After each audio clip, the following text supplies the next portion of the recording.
For Global Business Update, Michael Wilson joins us now from London. Good morning, Michael. Morning. Morning, everybody.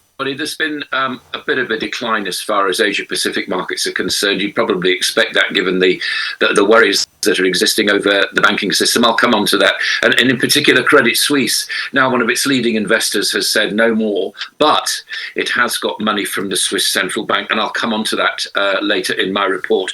Hong Kong down about just over 1%, Nikkei down as well. China, now, this is interesting. China, there have been 7.7 million applicants for state-controlled, i.e. civil service jobs in China. There are 200,000 jobs available. As I said, 7.7 million people have applied for those. Those jobs are considered stable and prestigious and all the rest of it. What it also points to, of course, is the fact that the private sector in China is not really keeping pace with the country's growth, modest targets though those be, and unemployment is rising quite dramatically amongst younger people. And if you go in for those civil service examinations in China, you'll find that they ask pretty searching questions about the Communist Party and the notes of the leadership. So any kind of state job is very, very closely linked with the fortunes of the communist government there. New Zealand went into complete lockdown, as you know. It's still suffering from that. It's had a change of leader, but they also changed the rate outlook as well. It shrank 0.6% over the last month, as you expected to shrink just 0.2%. And it's seeing a lot of shrinkage in its manufacturing and its retail and also its trade activities. It's spent 2 quarters already in recession, and it's expected to spend another one too.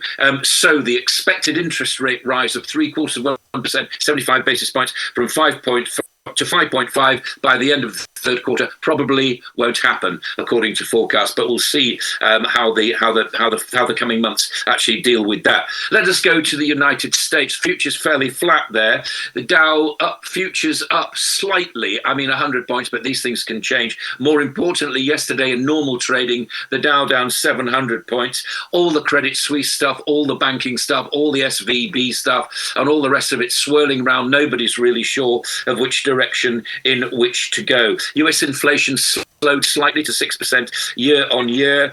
But there's a feeling that this banking crisis is sort of looming. It's not quite the same as it was in 2008. Maybe the results of it will last slightly longer. But certainly, with the smaller banks, of which there are many in the United States, are feeling the pressure of this. Janet Yellen, the Treasury Secretary, is to speak before the Senate today and talk about the investigations that are currently taking place into SVB and also Signature Bank as well.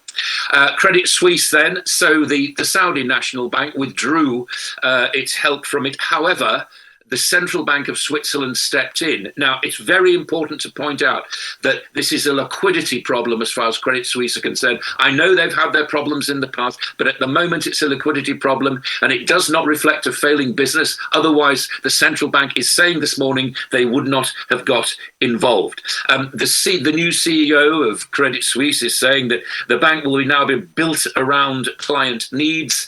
I would ask you the question, ladies and gentlemen, what on earth should a bank be built around apart from client needs? But there we are. This is where Credit Suisse are hoping to go.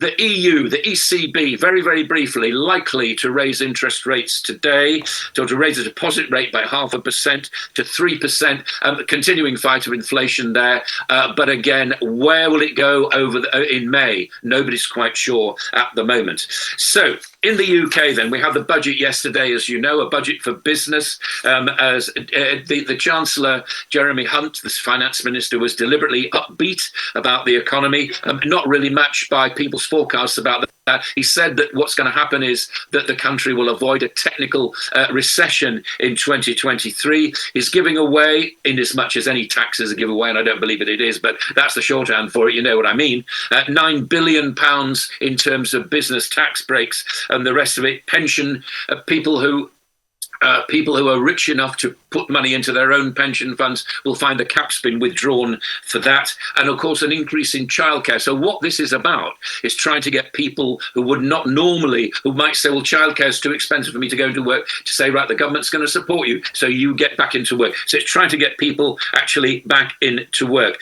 Tax burden is now 37, nearly 38% of GDP, which is relatively high. And the OBR, the Office of Budget Responsibility, if you remember, the Liz Truss mini budget did not actually refer to them at all. It is sort of saying that there won't be a recession in 2023, but its view about what's going to happen is heavily predicated on natural gas prices, as it's saying, and then the reduction in that, of course, may not last. Depends very much on the war between Russia and Ukraine, and growth around 1.9% by 2027. So a long way to wait before we actually get back into growth again. And it's worth mentioning again that the UK faces the worst fall in spending, disposable income, for 70 years. And remember, the Bank of England raising interest rates to 4%, inflation at 10.1% in the UK, and nobody's really begun to quantify the fallout from SVB over the UK banking system. Shouldn't be too much, but you never know. Okay, now, oh yes. BAT is the latest big name on the London Stock Exchange to face pressure to be listing in New York. Its new CEO is saying it makes no sense to be in London because the pockets in New York are absolutely very much deeper. It's been on the London Stock Exchange since 1912. I mean, that's the kind of crisis that the London Stock Exchange is going through right now. And I have brought to your attention in the past about ARM its IPO going to New York, CRH, the building materials company, wanting to list in New York, and Flutter, the global gambling company, also going to New York as well. Now the new John Lewis CEO. Now, this is the first time that John Lewis have actually appointed. There he is, Nish Kankiwala. He's got experience from Pepsi, and he's got experience from Burger King as well. He need all that to try to battle for John Lewis to regain and to stop the slide of losses there, facing big competition as far as food concerned from Marks and Spencer, and big competition for its clothing coming from Next. So he's got a lot of work to do. And finally, to the two main commodities. Oil plummeting as economic doubts continue. WTI and Brent down about 7% yesterday. So, I mean, the word plummet was used. I tend not to go into those kind of journalese things, but it's quite a big dip, 7%. And the banking crisis and the feeling of recession is overshadowing the worries about whether or not China will be taking more oil. And unsurprisingly, by complete contrast, gold begins to glister again and is up to now. Its next test will be $2,000 an ounce. That is the global view this morning. Well, thank you very much, Michael. Unfortunately, we don't have time for questions. Otherwise, we would have loved to look at the Credit Suisse story and also the budget by Chancellor Jeremy Hunt. But thank you very much indeed. Now for business updates across the African continent, Rotus Odiri is here with us. Good morning, Rotus. Good morning, everybody. Good morning. We kick off with inflation. Year on year, it actually went up 21.91% in Nigeria. You can see the figures there. 21.91 headline from 21.82 in January. Food inflation 24.35. 24.32 in January, so about 3 basis point climb there. Core inflation, which strips out more volatile items, that came down, but urban going up, rural coming down. So the whole issue with the cash scarcity, it was reflected in the month-on-month inflation figures. That's where we saw the deceleration. And I think if you're asking why do you have a divergence where month-on-month inflation, do we have those? Yeah, okay. So month-on-month inflation 1.71 coming down from 1.87, food inflation 1.9 from 2.08.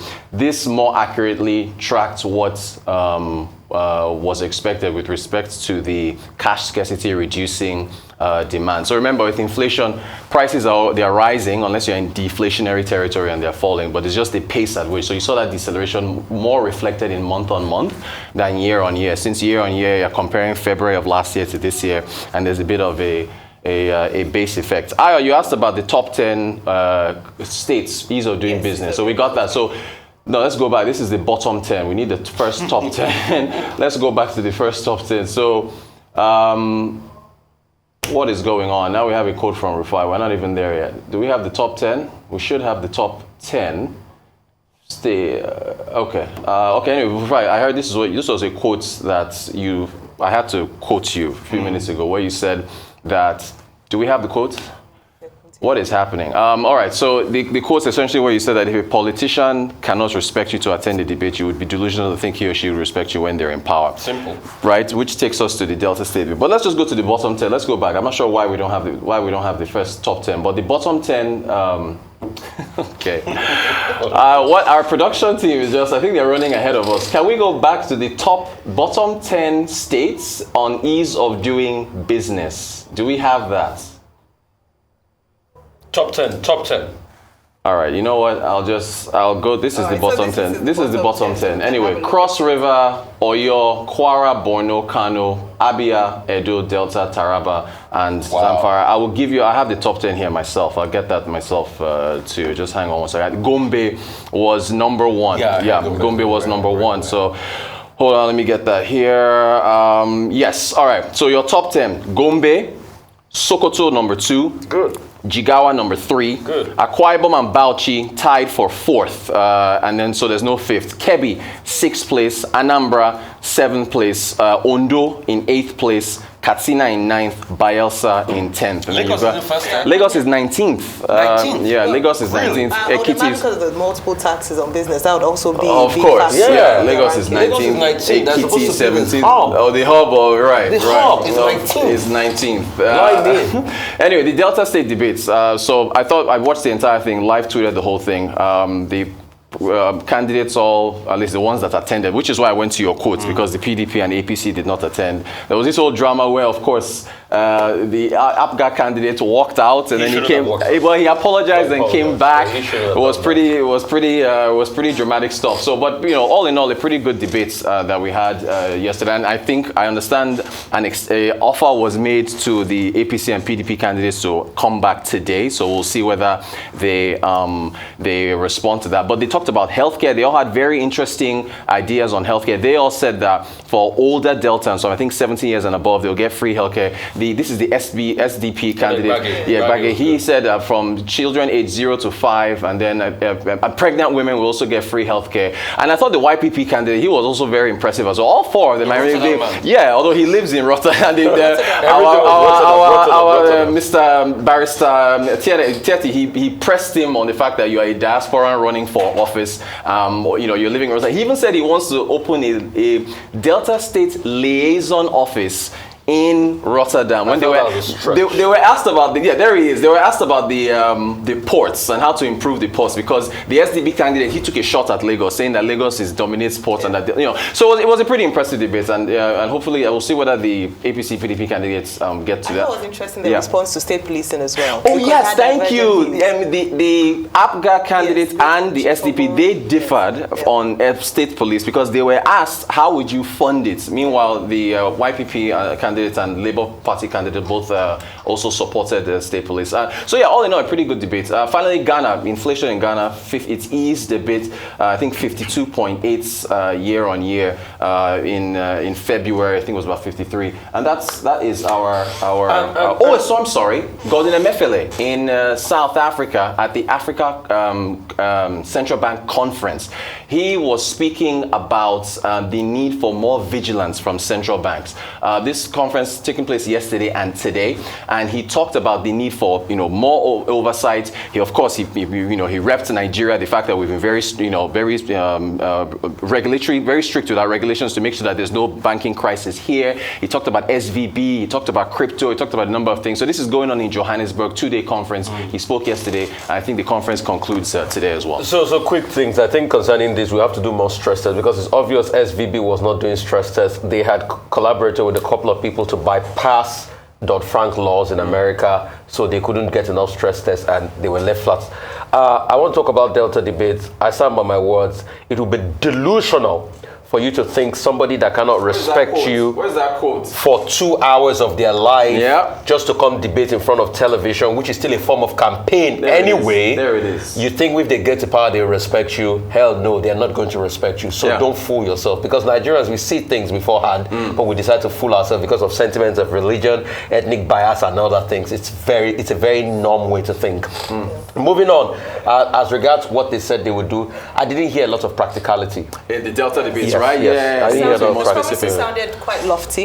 I'm glad the anchors tried to probe in terms of, okay, what would you actually do? I was quite interesting to see the Labour candidate say, go and read my manifesto. In terms of his 8-point agenda, I've already written it because what people wanted to see were answers. But overall, I thought it was an opportunity for Deltans to truly assess their candidates, listen to their plans. I thought it was a great question around education because there was a comparison made to the state of education in Delta State and how it has declined over the years. And what their plan had. Again, some lofty ideas that didn't seem very practical in light of the debt profile of Delta. But all in all, fantastic debate today. Okay, Rotus, I asked you yesterday what your projection was with regard to consumer price index. Yep. Oh, you said it was going to decelerate, but that, it will accelerate next month. As it turned out, it actually accelerated. That's year on year. Yes, year on year. Yeah. Headline inflation. It's called headline inflation. And then it went up. But you were right in one regard. What decelerated was core inflation. Okay? That's all the inflation without farms produce. But inflation, where it hits Nigerians most, is with food. Correct. Cereals, bread, basic things that people do for survival. So people are finding it very difficult to feed themselves. And the whole thing has been traced to the cash crunch, to the difficulty of people having access to food. And you know that popular saying, hungry people are hungry people. Any surprise why Nigerians are hungry?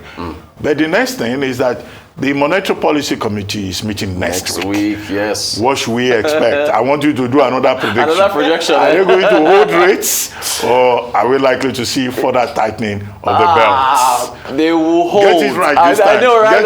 I think they'll hold. I think they'll hold, since they'll probably use month-on-month inflation, the deceleration, to say that they're working. You think they'll hike, eh? All right, we'll see what happens. I think they'll hold. We'll see what happens. We'll see that next week. Thank you very much.